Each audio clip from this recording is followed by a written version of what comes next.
వ్యవసాయాన్ని లాభసాటిగా మార్చే విధానాలు కావాలని ఆంధ్రప్రదేశ్ రైతు సంఘం జిల్లా కార్యదర్శి కె శ్రీనివాస్ అన్నారు. శుక్రవారం ఉమ్మడి పక్షం గోదావరి జిల్లాలో ఉంగుటూరు మండలం మహాసభ ఆ సంఘం జిల్లా సీనియర్ నాయకులు గుత్తికొండ వెంకట కృష్ణారావు అధ్యక్షతన నిర్వహించారు. రైతాంగ సమస్యలు చర్చించి పలు తీర్మానాలు ఆమోదించారు.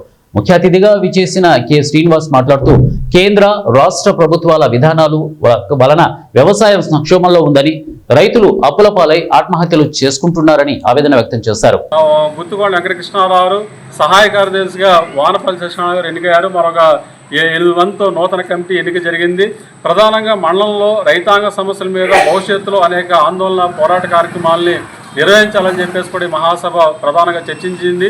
ఇవాళ ధాన్యానికి సంబంధించిన గిట్టుబాటు ధర లేకపోవడం వల్ల రైతులు నష్టపోతూ ఉన్నారు. రైతు కనీసం ఒక క్వింటా ధాన్యానికి 3,000 రూపాయలు పైగా ధర ఉంటే కానీ గిట్టుబాటు కాని పరిస్థితి ఏర్పడింది. మరి కేంద్ర ప్రభుత్వం ప్రకటిస్తున్న మద్దతు ధర రైతాంగానికి ఏమాత్రం కూడా సరిపోదు. పెరిగిన ఉత్పత్తి ఖర్చులకు అనుగుణంగా మద్దతు ధర ప్రకటించాలి. అంతేకాకుండా ధాన్యం కొనుగోలులో వస్తున్న సమస్యలు కూడా పూర్తి స్థాయిలో పరిష్కారం చేసే విధంగా అధికార యంత్రాంగం చర్యలు తీసుకోవాలని చెప్పేసి కూడా కోరుతా ఉన్నాం. అట్లా ఈ మండలంలో పాడి రైతులు కూడా అధికంగా ఉన్నారు. మరి ఆవు పాలకైతే 30-35 రూపాయలు మించి ధర రావడం లేదు. కనీసం 60-70 రూపాయలు పైగా ధర వస్తే కానీ ఆవు పాలు గిట్టుబాటు కాదు. ఇవాళ గేదె పాలకైతే 80-90 రూపాయలు వస్తే కానీ లీటర్ గిట్టుబాటు కాని పరిస్థితి ఉన్నది. మరి పాలకి గిట్టుబాటు ధర కల్పించాలి. అట్లాగే దానా కూడా సబ్సిడీ మీద ఇవ్వాలని చెప్పేసి కూడా ఇక్కడ రైతాంగం కోరుతా ఉన్నారు. మరి దానా కూడా ఎక్కడ కూడా సబ్సిడీ ఇవ్వడం లేదు. రెండో ప్రధానంగా ఇక్కడ రైతాంగ సమస్యలు కూడా చాలా తీవ్రంగా ఉన్నాయి. ఒకవైపు ఏమో రైతులు కష్టపడి పంటలు పండిస్తూ ఉంటే ఆ పంటలకు గిట్టుబాటు ధరలు రాక, మద్దతు ధరలు రాక, స్వామినాథన్ కమిషన్ సిఫార్సు అమలు కాక ఇవాళ రైతాంగం నష్టపోవాల్సిన పరిస్థితి వస్తూ ఉన్నది. ఎరువులు కూడా దొరికే పరిస్థితి కనబడట్లేదు. యూరియా కోసం క్యూలు కట్టి నిలబడాల్సిన పరిస్థితి ఏర్పడతా ఉన్నది.